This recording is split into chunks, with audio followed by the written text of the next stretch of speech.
Okay, folks, this is quite a tough thing to learn remotely, but we're going to give it a go. What you need to do is show quite a lot of resilience in terms of just keep having a go at it. It's possible that you'll type something into your calculator, you'll do a calculation, and it will not give you the correct answer that you're expecting because you've typed it in incorrectly or because you've maybe drawn your diagram incorrectly. Don't then stop. Don't go, oh well, I've got it wrong, I don't understand it, I can't do it. Try again. Start from scratch. Get a blank piece of paper, blank page in whatever you're working on. Reread the question and start from scratch. Retype it into your calculator. As I say, I've given you the answers to the questions on the problem sheet, on the worksheet, so that you can see when you've got the right answer. Do be showing your working, show a diagram. It doesn't need to be to scale. In fact, not using a scale diagram for these is probably a good idea because then you'll focus on the numbers rather than thinking, oh well, that doesn't look like 90 degrees, therefore it must be whatever angle, or that looks longer than that. That force arrow looks longer than that force arrow, therefore that must be the larger force. You won't always get given scale diagrams. Right, okay then. So looking at resolution of forces, up until now we've been doing quite simple ones. They've always been pointing in what's called cardinal directions, so like north and south or west and east, up and down, left and right, so you can just take them away from each other or add them together. We did quite a bit of that. I'm happy that you understand how that works now, just using addition and subtraction. The only thing to be careful of is just because a force is acting on a particular side, so say I've got two forces acting on the right hand side of a box, one could be pushing on the right hand side and one could be pulling on the right hand side. They don't need to be all pull forces or all push forces. So pay attention to the direction of the force, not just what side of the object it's on. So we've got this example, a stationary box to the right it's got a mass of 5 kilograms, therefore it must have a weight of 5 kilograms multiplied by the gravitational field strength on Earth, which is 10, so it would be 50 newtons. It's being lifted up with 50 newtons, so it's not going to go anywhere in the up or down direction. Experiences 100 newtons of friction when pulled with 100 newtons to the right. So if it's got 100 newtons of friction, that's going to be going in the opposite direction to the way it's being pulled. It's got 100 newtons going left and right. It's got 50 newtons going up and down. We can take those away from each other and it's going to remain stationary. So 50 minus 50 is 0, 100 minus 100 is 0. I'm happy that you understand that.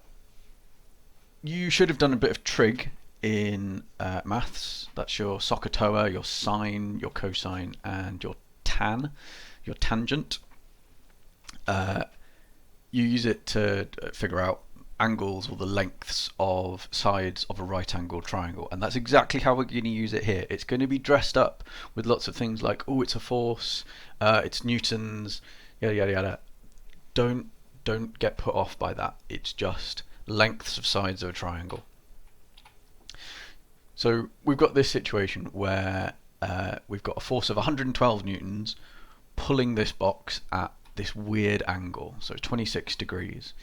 It's not being pulled directly up and it's not being pulled directly to the right. It's being pulled at a strange angle.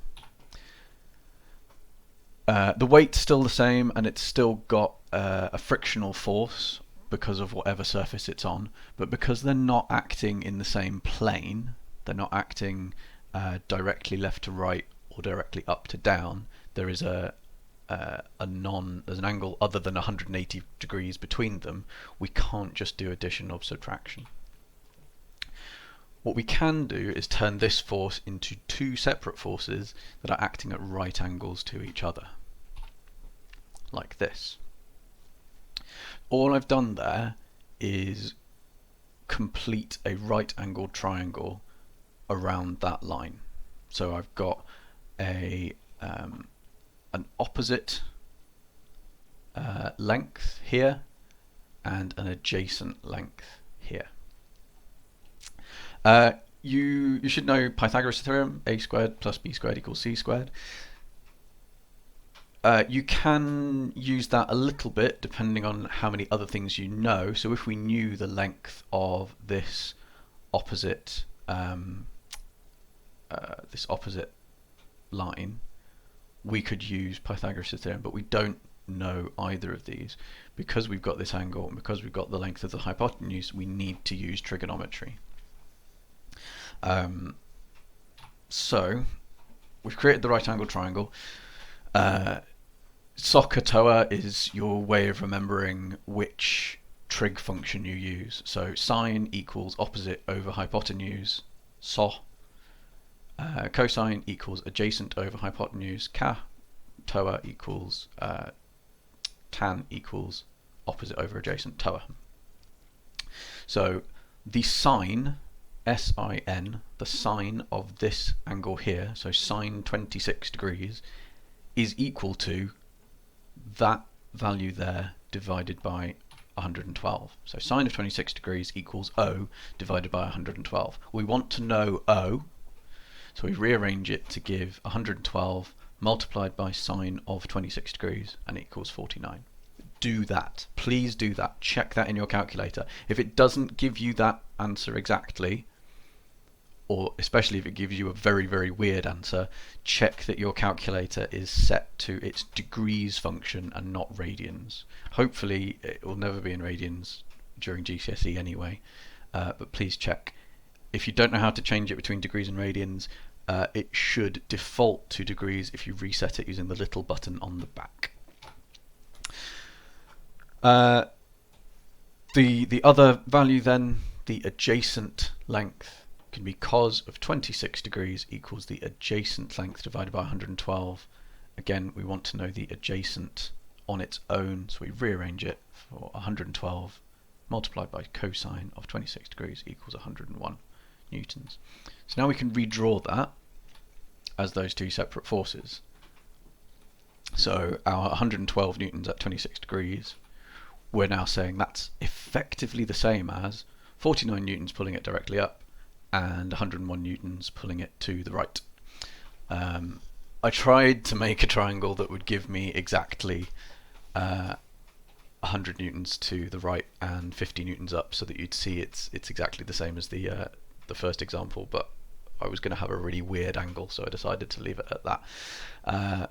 But you should see that we've got a force of 49 trying to pull it up, so it's not going to overcome its weight. We've got a force of 101 newtons trying to pull it to the right. It might move a little bit, but the friction will probably just increase that tiny amount to keep it stationary. You might be asked to do the opposite of what we've just done, so instead of turning that one force into two separate forces, turning two separate forces into one force. Again, you can use Pythag to do a squared plus b squared equals c squared, but that doesn't give you the direction. So we'd be able to say that the length of the hypotenuse of that triangle is 112, but we wouldn't be able to get that 26 degrees from Pythag. So you do need to use trig eventually. This is the simulation that I've attached as the extension. You can use this as a tool for checking calculations or for doing scale drawings in.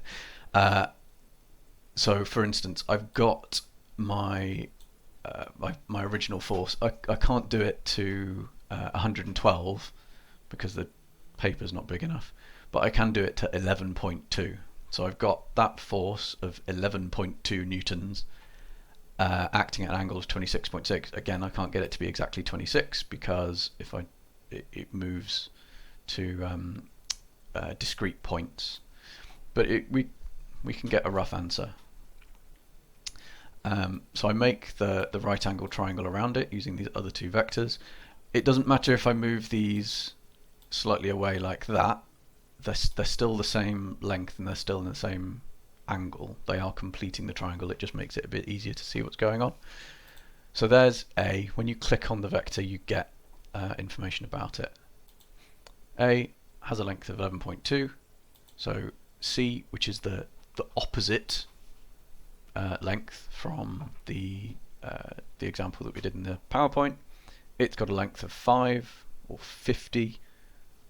When we did it in the actual example, it was 49, so this is pretty close. And this one has 10 or 100, or in the example it was 101. If you find that confusing, do not use this. Okay, if you can see, oh, okay, that I can just divide everything by 10 or multiply everything by 10, and I get that it's a rough answer. Please feel free to have a play with it. It is quite useful. But if it is confusing you, if it's more trouble than it's worth, do not use it. Okay.